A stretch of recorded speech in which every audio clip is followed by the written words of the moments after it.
This is a complicated battle because it forces us to examine many hot-button issues like public safety, race in the criminal justice system, and also addiction.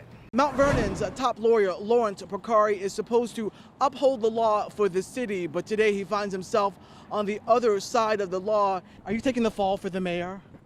No comment. When they get to that destination, one of the suspects pulls a gun on the cabbie, the other gets out of the back seat and gets into the front seat of the cab, and again, robs the driver of everything that they have. Just around the corner from Renee, we arrived on Sand Street, and this neighborhood has the look and feel of a war zone. Big story in Yonkers and across the Hudson Valley today will certainly be the falling trees and flooding. Tensions remain very high here at City Hall. Just behind me, a half dozen police officers gathered outside of the city council chambers. The police stressing this was an isolated incident. No one else in the hospital is in any danger, and they are still investigating why exactly this man opened fire on his relative. That is the latest from outside the emergency room. For many commuters on both sides of the bridge, tonight will be their last opportunity to drive over the old Tappan Zee Bridge. Chopper crash in Manhattan. The helicopter landed in the Hudson River. Now to a terror takedown on the crossroads of the world. The man is in federal custody,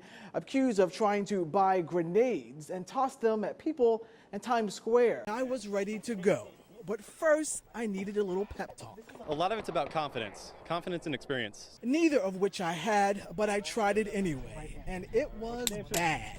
Perhaps my biggest mistake was I didn't follow directions. Lock in. Get it. Turns out I couldn't handle it. Nothing says luxury living like having the Long Island Sound as your own private backyard. As amazing as the house is, it's worth remembering that this is an island. I know, look at that. I know, perfect. Who has a city? You don't? I don't. Oh, me neither, not yet. Tiana Smith came to court today looking for justice, but left feeling both hurt and frustrated. He was a good man. Smith says she got no satisfaction into looking into the eyes of the three men cops say are responsible for gunning down her beloved father, 46-year-old Joseph Smith, who everyone lovingly called Kokomo Joe. He didn't deserve it.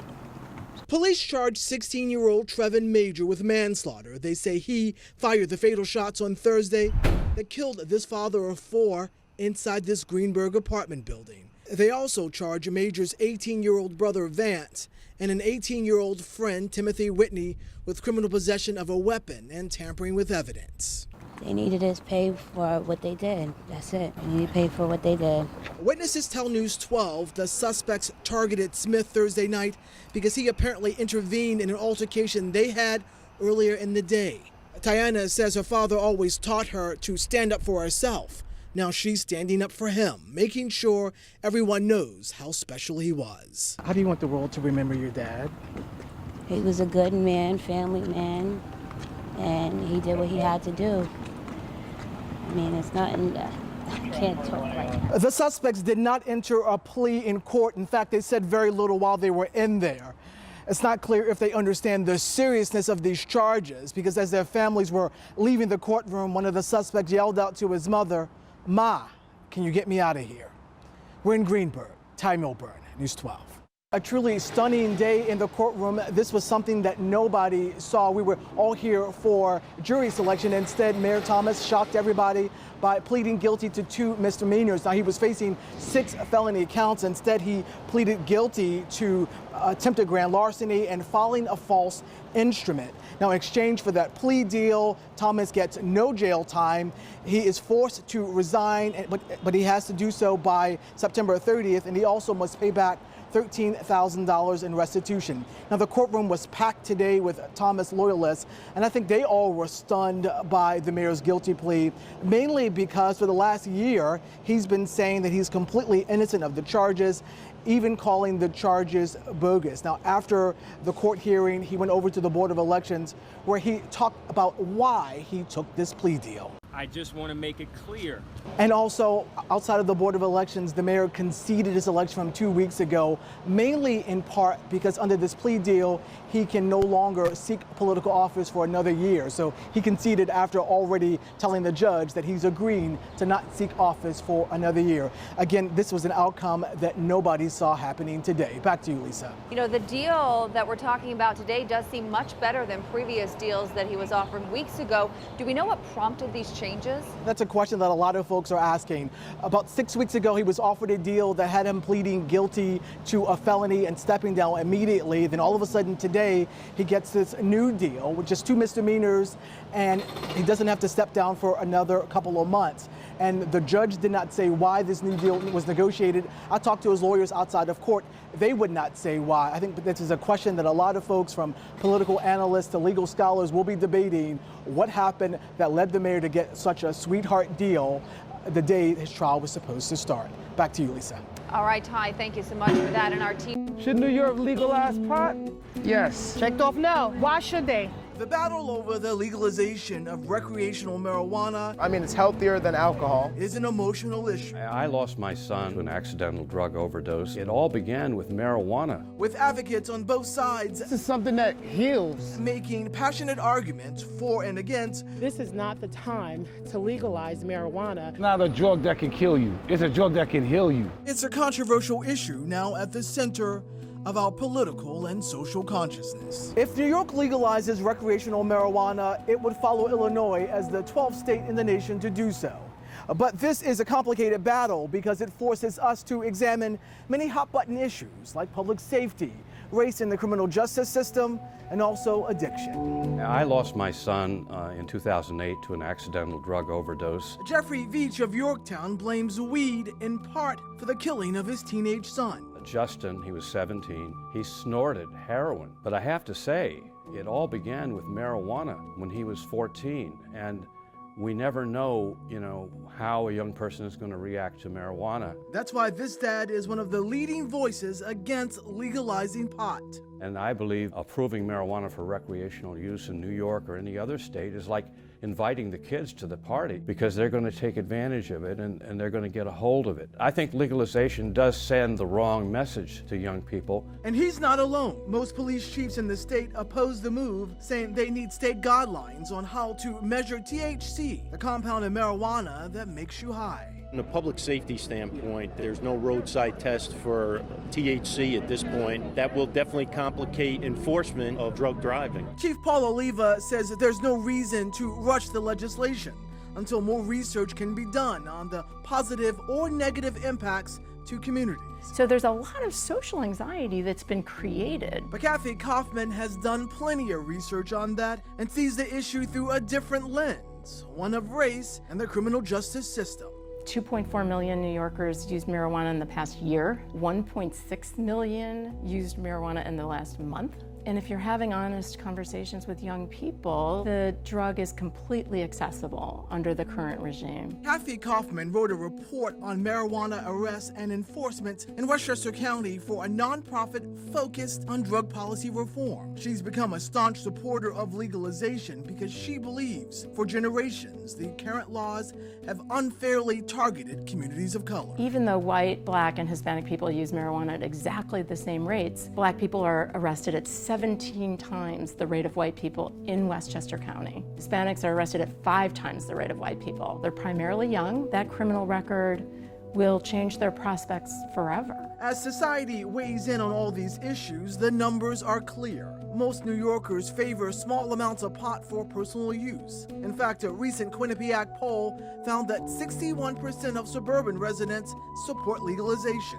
The contentious debate that's playing out in many local communities echoes what we're hearing in the hallways of Albany, where there is a cloud hanging over the future of this legislation and whether or not it can be forced over the finish line before lawmakers head home for the year in a matter of weeks. Rewind to the beginning of the year, and there was no bigger proponent of legalization than Governor Andrew Cuomo. legalize adult use cannabis, stop the disproportionate criminal impact on communities of color. He laid out an extensive plan to regulate the recreational weed industry, tax it, and spread the proposed $300 million tax windfall around the state. But his plan faced roadblocks when Democratic lawmakers stripped that proposal out of the budget. For state lawmakers, the path to recreational legalization is fraught with landmines. I'm working towards it passing this year. There's been tons of opposition, but I think we have to focus on the facts. But the fact is, there is no consensus on the core principles of the legislation. How do we keep it away from teens and communities still struggling with the opioid crisis? How do you address the pattern of marijuana criminalization over the past few decades? And how do you decide who can sell weed legally and where? Lawmakers are stumped. I think it's inevitable. So I think that again, we want to do it right. I do oppose recreational marijuana. If it's going to pass, we have to have a framework in place that properly addresses the challenges. To complicate matters more, the biggest counties around New York City are not waiting for this state to decide. The leaders of Nassau, Suffolk, Rockland, and Putnam counties have all decided to opt out, meaning if recreational marijuana becomes legal statewide, they don't want it grown or sold in their community. Westchester County is the only one still undecided. We're going to wait and see. Let's see what the bill looks like. Let's see what happens. And then we'll have a discussion in Westchester. As the push to legalize recreational marijuana seems to be drying up, don't be surprised if the legislation finds some more oxygen next year. In Yonkers, Ty Milburn, News 12. Welcome to 34 Robin Hood Lane in Pound Ridge. Tucked away in the woods, this unique custom-built estate offers not one, but two places to call home. A 2,300 square foot guest house, and then this, a nearly 5,000 square foot 3-bedroom house with exceptional craftsmanship and details that you just don't see every day. Wood vaulted beam ceiling, stone walls, and floor-to-ceiling windows and doors, and views that will take your breath away. Leading us on the tour is a broker who has her finger on the pulse of Northern Westchester properties. Hi, I'm Tina Foster. Welcome to Hawks Crest. And our first stop is a room where I would certainly spend most of my time luxuriating. So, Tina, this is the great room, and it feels like a hidden retreat in the forest. It really does. Well, look at the beams, and you see this sense of privacy. All you have is the view out there to protect you. Just incredible. The construction itself is absolutely phenomenal. They wanted to give the sense of space, sort of like the nave of a ship. In a way, it feels like you're walking into a time capsule when you come into this house, a little bit, right? Well, it hasn't really been touched since it was finished in 1981, so Right. you have all the, well, I would call it the 70s vibe. Everything in the house, it feels super specific and super intentional. Well, it's so that you can literally come home and get in here, and you don't have to go anywhere else. You have everything here on the floor that you need. One of my favorite features of this property is this 140-foot wraparound deck that extends the entire length of the house. It is indoor, outdoor living at its finest. And perhaps the best part about being out here is the view. Sweeping views of the Mayanes Gorge Preserve, which is the first nature conservancy, as well as beautiful views of the Barb Reservoir. One of the big selling points to this property are the grounds that the house sits on, 5 acres. In fact, the house is inspired by Japanese design, and so are these private gardens. You see lots of stones and rocks, flowers and trees. The garden is tranquil, and it leads us to a spot that is surely to be a family favorite.